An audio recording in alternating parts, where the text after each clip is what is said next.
지난번에 이어서 오늘은 원래 포살 법문을 하는 날입니다만은 며칠 후에 30일부터 11월 2일까지 3일간 포살 법문을 계속 또 해야 되고 그렇기 때문에 오늘은 금강경, 지난번 초하룻날 이어서 금강경 법문을 하도록 하겠습니다. 근데 오늘 행사가 많아가지고 길게는 하지 못하고 간단하게 지난번에 금강경의 금강 제목을 우리가 알기 전에 금강경의 그 전체의 대략을 설명할 때 원상을 표현했습니다.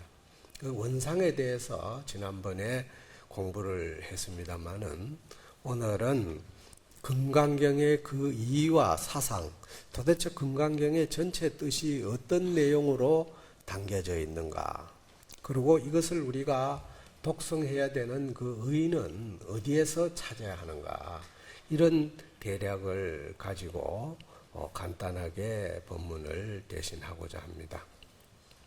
나눠주신 그 법회보에 보면은 금강경의 이와 사상이라 이렇게 해서 실려 있습니다. 한국 불교 조계종에 있어서 소위경전은 금강경으로 되어 있다. 이것은 금강경이 지니고 있는 의의와 사상이 조계종의 사상과 일치되면 물론 한국 불교의 근본적 사상체계는 금강경의 내용을 연구하고 넓게 보급하는 데 있으며 실제 생활하는 수행의 지침으로 삼고 있기 때문이다. 지난번에도 얘기했지만은 부처님이 49년 동안 설법하시면서 금강경에 대해서 21년간 법문을 했습니다. 다시 말해서 많은 경전 속에 금강경이 가지고 있는 그 의의는 우리 불자가 당연히 알고 실행하지 않으면은 참다운 불자가 될 수 없다는 것을 말합니다. 그래서 대한불교 조계종 종헌에도 보면은 대한불교 조계종의 소위경전은, 즉 조계종이 지향하는 그 사상적 체계는 금강경의 내용으로 한다, 이렇게 되어 있습니다. 그만큼 우리 조계종단에서는 절에 어디를 가든지 간에 제사 때라든가 어떤 행사라 때든가 금강경을 독송하지 않는 사찰이 없습니다. 우리가 아마 오늘도 초3일 기도 마쳤으니까 행사가 끝나면은 영단에 제례를 지나고 그 제례 속에 금강경 독송을 하게 되어 있습니다. 이렇게 다양하게 우리가 금강경을 많이 읽고 그 공부를 하려고 하는 자세는 다 갖춰져 있지만 이걸 체계적으로 공부를 제대로 할 수 있게끔 좀 이렇게 알려야 되는데, 사실 이 경전의 내용이 상당히 어렵고 또 이것을 쉽게 여러분들이 이해할 수 있게끔 풀이한다는 것도 웬만한 참 그 능력이 아니면 이 해석이 좀 어려워요. 그러다 보니까 독송만 하지 이걸 제대로 읽고 아는 사람이 잘 없으니까 참 안타깝다 하는 생각이 들어서 지난 초하루부터 금강경 법문을 제가 시작을 했습니다. 다시 말해서 많은 경전의 주석서가 엄청나게 많이 나와 있는데 그 가운데에 중국이나 우리나라나 금강경 내용만큼 많은 주석을 붙인 예가 없습니다. 그만큼 연구자가 많다 이 말이에요. 그런데 실제 생활 속에 이것을 응용하는 사람은 극히 드물다. 이런 점에서 우리가 이 경전 내용을 공부할 가치가 있다 이 말입니다.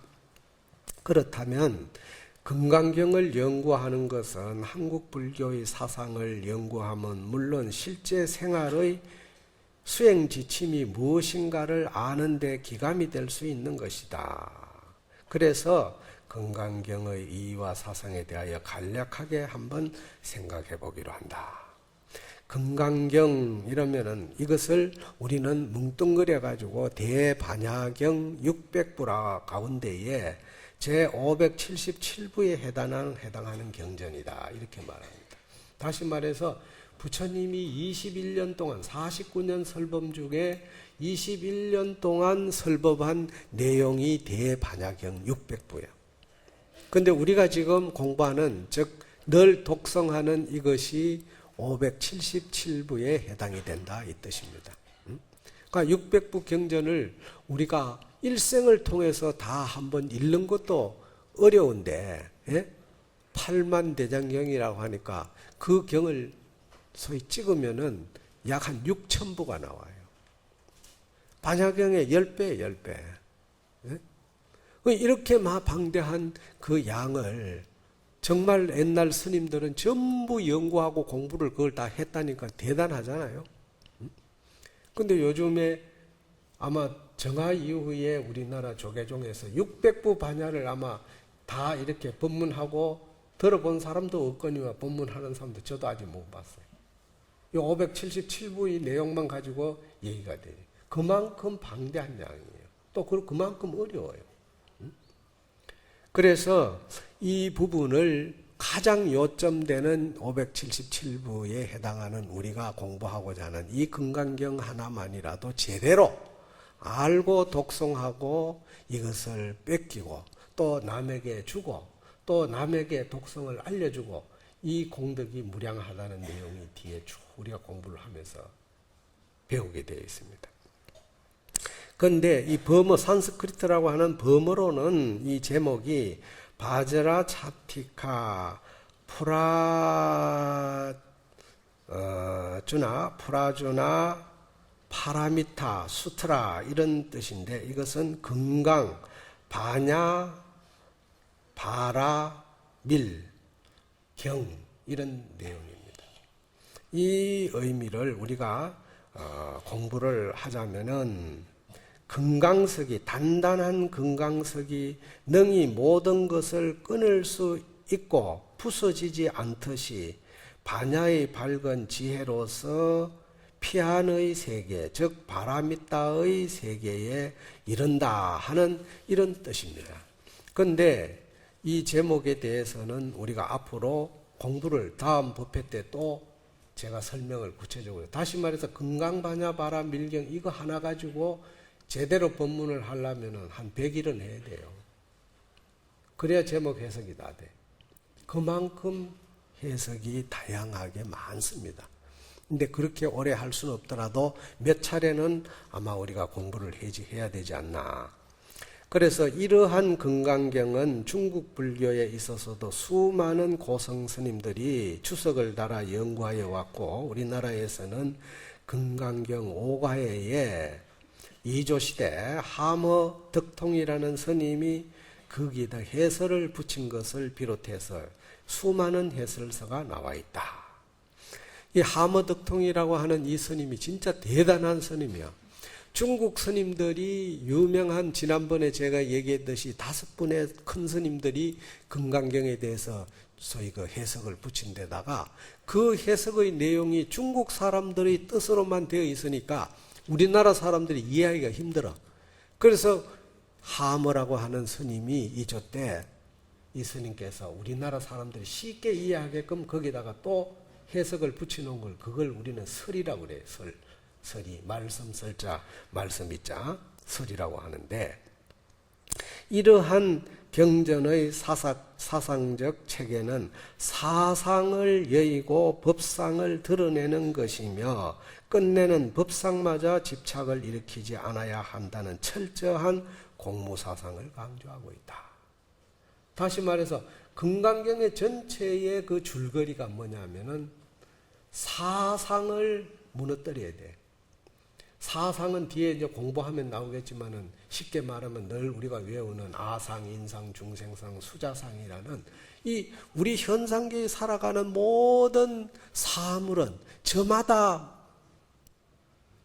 아상, 인상, 중생상, 수자상을 가지고 있어. 근데 이 상을 무너뜨리고 진짜 거기에 드러내는 것은 뭐냐? 드러내는 것은 그것은 바로 모든 것은 공으로 돌아간다. 근데 공으로 돌아가 버리면은 그거는 허무고 침잠이야.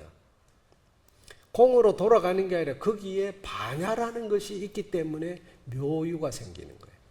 그걸 우리는 진공묘유라고 그래요. 지난번 본문에도 제가 얘기했듯이 우리가 우주라고 하는 전체의 땅덩어리로 보면은 차별이 없는데 나누어서 보니까 차별이 있는 거예요. 다시 말해서 대한민국 하면 대한민국 사람인데 나눠서 보니까 서울 사람, 부산 사람, 경상도 사람, 전라도 사람 조각조각 나눠지는 거예요. 그런데 나눠졌지만은 사실 대한민국 하면 다 통일이 되는 거예요. 한 사람이에요. 바로 불교는 이처럼 즉 대성경전의 그 주안점은 우리가 실제 살아가는 사물을 대할 때 그걸 나눠서 보지만은 전체를 볼 줄 아는 안목을 가져야 돼요. 이게 반야가 없이는 절대 안 됩니다. 지혜가 없으면 절대 안 됩니다. 그래서 이 지혜라는 것은 어디에 나타나느냐? 사상을 비워야 거기서 지혜가 나타나지 사상을 가지고는 절대 지혜가 안 나타납니다.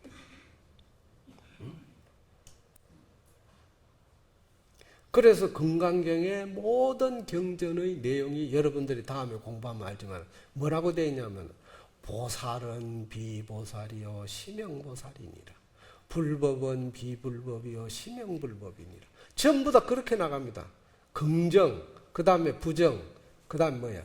긍정과 부정을 뭉뚱그린 현상계의 이름만 남는다. 보내 오늘 우리 회장님 나왔는데 회장님 불명이 운산이고 이름이 최정수예요. 그럼 운산 최정수 하면 얘하고 당연히 본인인 줄 알잖아요. 그러니까 운산 최정수라고 인정해주고는 나중에는 뭐냐? 운산 최정수가 아니다 이러거든. 아니 긴데 왜 아니냐고 할 거 아니겠어요. 다시 말해서 심형 운산 최정수다. 이름이 운산 최정수다. 왜냐? 지난번 본문에도 제가 얘기했지만 조그마하게 태어나가지고 성장 과정에서 누군가가 붙여준 이름이지 본래 내가 태어나면서 같이 가져 나온 이름이 아니다. 그러니까 아니지. 바로 이름만 남는다 이 말이에요. 왜 그러냐? 그러면 내가 가면은 갈 때도 그 이름까지 다 들고 가야 될 거 아니에요. 근데 가면은 결국 남기는 거 이름을 남기는 거예요. 그래서 심형불법이다.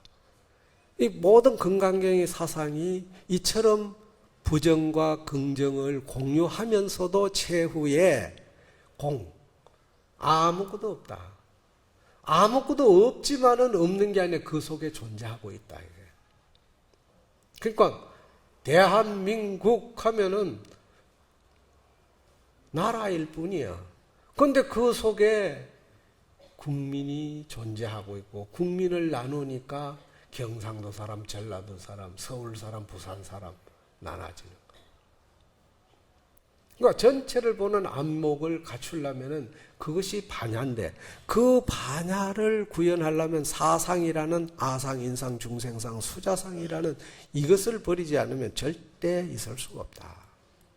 그래서 금강경의 대의를 뭐라고 그러냐? 파이집,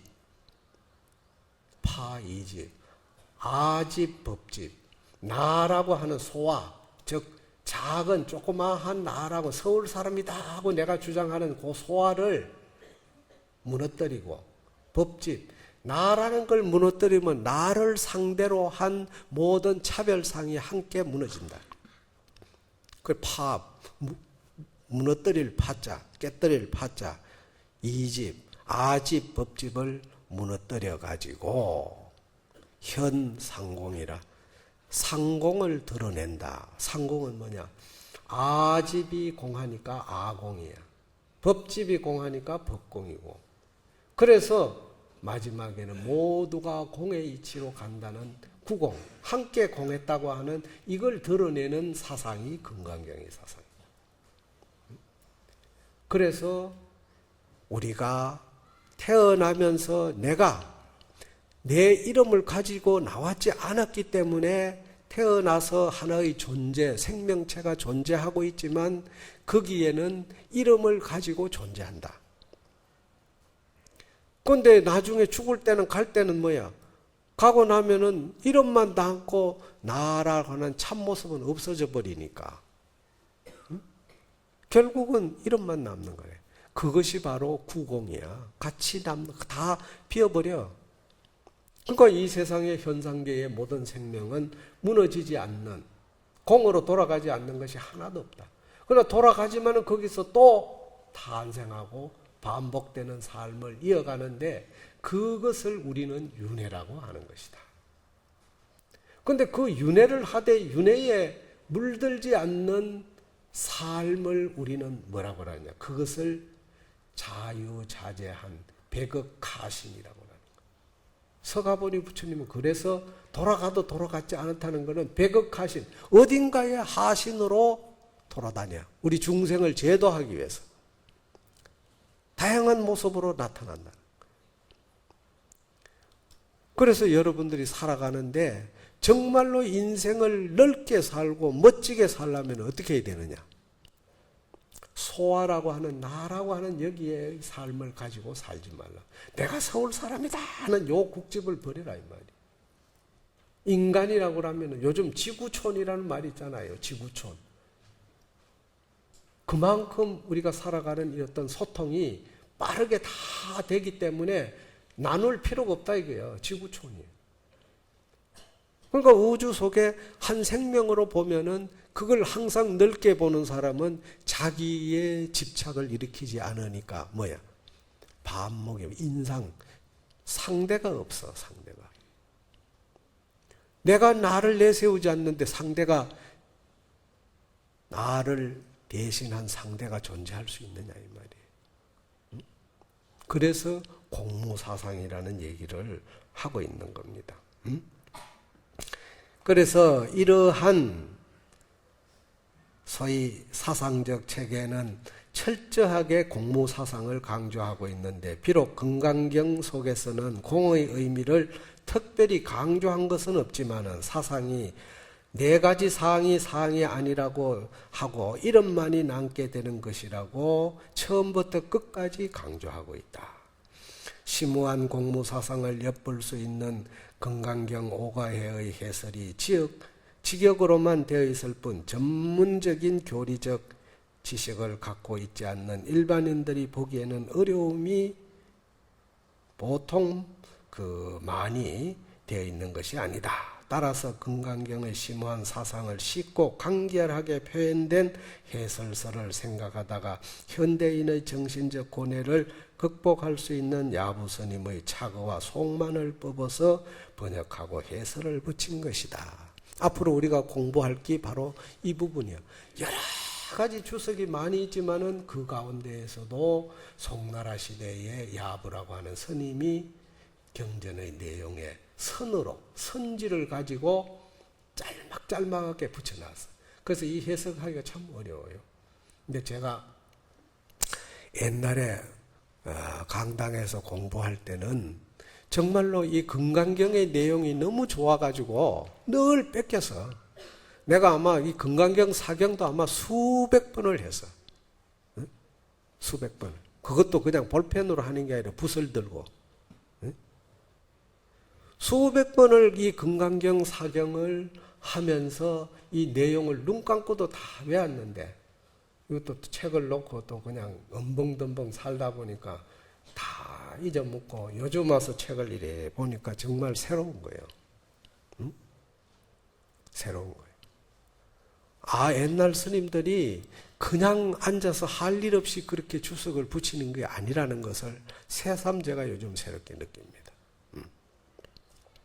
이런 경전의 그 내용을 본래 금강경 오고해라는 것은 양나라 시대 부대사라는 사람, 또 당나라 때 육조스님, 또 당나라 때 규봉스님, 또 송나라 때 야부스님, 또 명나라 때 종경스님이 해석을 붙여놨지만 이것이 하나의 책으로, 오가해라고 하는 하나의 책으로 이렇게 그 편집된 것은 자세히 알 수가 없다. 금강경 오가의 판본이 완벽하게 지금 갖춰져 있는 것이 통도사에 있습니다. 다른 데도 아마 어디 있는지 내가 자세히 모르겠는데 우리가 공부할 때는 통도사에 가서 그 판을 찍어가 공부를 했어요. 그래서 그 판본이 전해져 있는데 우리가 앞으로 공부를 하고자 하는 것은 바로 금강경 오가의 가운데 안음사라고 하는 이 절의 그 판본을 가지고 공부를 하고자 하는 것이다 하는 말씀을 드리면서 정말 앞서도 얘기했듯이 인생이 살아가는 삶의 변화가 얼마나 많습니까? 삶의 변화가 많고 거기에 지향하는 사람들의 꿈도 너무나 다양하게 많아. 그런데 그 꿈이 이루어지고 이루어지지 못한 사람 얼마나 차별화가 많이 되어 있냐 이기라. 그런데 수많은 그런 차별화되어 있는 그 사항에서 우리가 지향하는 근본 목적은 뭐냐? 행복이라 이 말이에요. 여기서 행복하지 않고 불행하고 싶다는 사람 한번 손 들어봐요. 아무도 없잖아요. 근데 행복이라는 것이 사회적 행복은 우리가 물질적 풍요가 행복을 가져준다고 믿습니다. 그러니까 열심히 일해가 돈을 벌여. 그리고 행복하다고 할만하면은 백발이 와서 몸도 아프고 서서히 갈 때가 되어버리네. 그러니까 행복을 아는 순간에 그냥 인생이 끝이 나버리는 거예요. 그리고 가고 나니까 뭐예요? 그렇게 열심히 일해가 모은 재산 가지고 자식들이 그거가 서로 싸우는 거예요, 또 이제. 그러니까 자기가 행복을 추구하기 위해서 만들어 놓은 그 물질적 재산이 자식에게 가가지고 불행의 씨앗으로 만드는 거예요. 반목하고 원수가 되고. 와, 과연 우리가 살아가는 모습이, 이 모습이 진짜 행복이냐, 이 말이에요. 우리가 깊이 한번 반성해 봐야 돼. 정말로 행복은 내가 살아가는 그 삶의 가치, 즉 족적, 남겨놓은 그 족적이 자손들이 정말로 화합하고 또 많은 사람들이 거기에 대해서 감화를 불러일으킬 수 있는 이런 행복이 되어야 그것이 진정한 행복이에요. 그래서 우리가 불자가 부처님의 사상을 따라가고자 하는 이유도 거기에 있는 거예요. 그런 추구의 방식, 즉 목적이 갖춰져 있지 않으면 참불자가 되기 어려워요. 우리 봉헌사에 여기 다니는 분들 정말로 신심이 돈독한 사람이 얼마나 많아요. 어젯밤에도 저희들이 3,000배 철야정진했습니다. 다 철야정진해가지고 정말 힘들 텐데도 오늘 또 3일기도 해양하고 거기에 덧붙여서 법회 참석까지 하는데 정말로 이렇게 열심히 신심을 가지더라도 부처님의 경전을 바로 듣고 그걸 마음속에 감화를 일으킬 수 있는 지혜를 찾지 않는다면 아무 의미가 없어요. 의미가 없다고 하기는 그렇지만 지난번에도 얘기했지만 선행은 되지만은 그것이 참불자로서의 삶을 살았다고 할 수가 없는 거예요. 그 경전에 나중에 우리가 공부하면 알 수 있지만 부처님이 설법하면은 제자들이 엉엉 울어. 왜냐? 부처님의 말씀을 듣고 보니까 내가 살아온 삶의 가치가 얼마나 좁고 얼마나 어리석게 살아왔는가 이것을 반성하면서 눈물을 흘려요. 체루비업이라는 말이 경전마다 많이 나오고 있습니다. 그런 마음의 자세가 안 되어 있는 것은 뭐냐? 바로 나라고 하는 조그마한 나라고 하는 이 관념에 너무 집착돼서 살아왔기 때문에 이런 것을 던져버릴 수 있는 사상이 바로 금강경의 사상. 그래서 금강경에서 주 안점은 결국 우리가 가지고 있는 이 본래 청정한 마음 자리에서 반야라고 하는 이 지혜를 덧붙이게 되면은 우리의 삶이 얼마나 아름답게 전개될 수 있는가, 또 우리의 삶이 얼마나 행복할 것인가. 이것은 권력이 있고 돈이 있고 없고 아무 관계가 없습니다. 이런 쪽에 마음을 가진 자는 누구든지 다 영원히 행복할 수 있는 이 가르침을 우리에게 전달해 준 겁니다. 개수모니 대각존과 능계바냐 상공구로다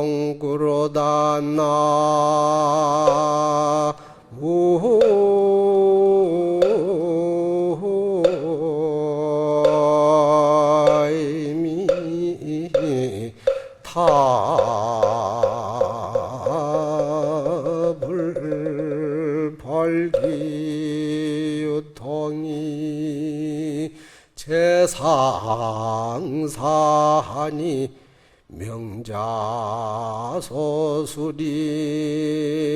개궁기로다 나무이미 탑을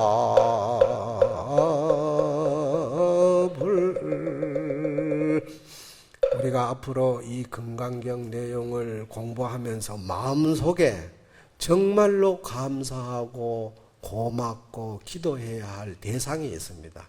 그 대상은 첫째는 부처님이야. 대각세존이에요. 부처님이 49년 가운데 21년 동안 이 금강반야경을 설해 주신 데 대해서 감사한 마음을 가져. 그 내용이 결국은 아상, 인상, 중생상, 수자상이란 이 상을 다 베어버리고 거기에 내가 살아가는 인생의 안목을 넓게 내다보는 반야라고 하는 이 안목을 우리에게 가르쳐 주셨기 때문에 부처님께 감사한다. 그런데 부처님이 벌써 3000년 전에 반야의 내용을 설명하셨지만 그 이후에 부처님의 제자들이 우리에게 오늘까지 유통시켜 주셨기 때문에 고맙잖아. 그래서 그 조사 스님들께 감사한 거예요. 그 스님들이 오늘날까지 유통시켜 준 그 내용은 뭐냐? 결국은 우리 중생의 마음에 맞게끔 자세히 설명하는 거예요. 당나라 때는 당나라 시대에 맞는 사람의 의미로 스님들이 해석을 붙였고, 오늘날 이 법회 자리에서는 제가 여러분들의 마음에 맞게끔 설명을 하려고 애를 쓰고 있습니다. 참 어렵지만은 이것을 어떻게 여러분들이 쉽게 이해할 수 있을까? 이거 항상 저도 고민을 해요. 그래서 이 스님들께 개수 머리를 조아립니다 하는 이런 뜻을 가지고 개송을 넓혔습니다. 이것을 같이 한번 따라 읽으면서 오늘 본문을 마치겠습니다. 서가모니 대각존께서 반야를 드러낼 수 있는 상공의 설명을 하시고 반야의 경전을 우리에게 유통시켜 주신 스님들께 감사드립니다. 이런 마음을 가지고 앞으로 여러분들이 금강경 공부를 해야 정말 경전의 내용을 닦아가는, 경을 들었다, 또 경을 듣고 내가 또 사경도 한다, 또 독송도 한다, 또 남에게 이 내용을 전달해 준다는 이런 공덕을 쌓게 된다는 것을 말씀드리고 오늘 법문은 이것으로 마치겠습니다.